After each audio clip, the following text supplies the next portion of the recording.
In this video, I will show you how to schedule meeting in Microsoft Teams. So let's get started. First, sign into your Microsoft Teams app. Next, click the calendar icon on the left side of the screen. And on the right side, you need to click New Meeting button in top right of the screen. Next, in this meeting page, in the title field, add an appropriate title for the meeting.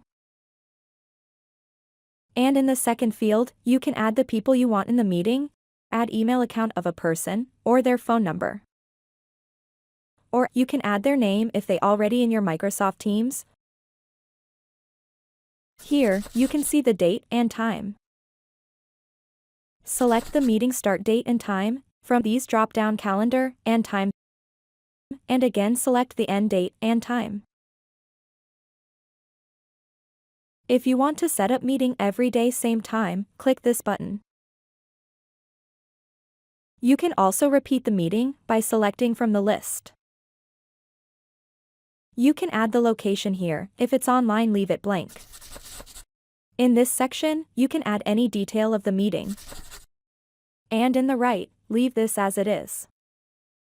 And finally, click Send button in the top. And in the pop-up window, you can click Copy and send it to anyone to join the meeting. An email invitation to join the meeting will be sent to the person been added with the meeting joining link. With this, we have come to the end of this video. Please subscribe to my channel and click the bell icon to get updates when we add more content.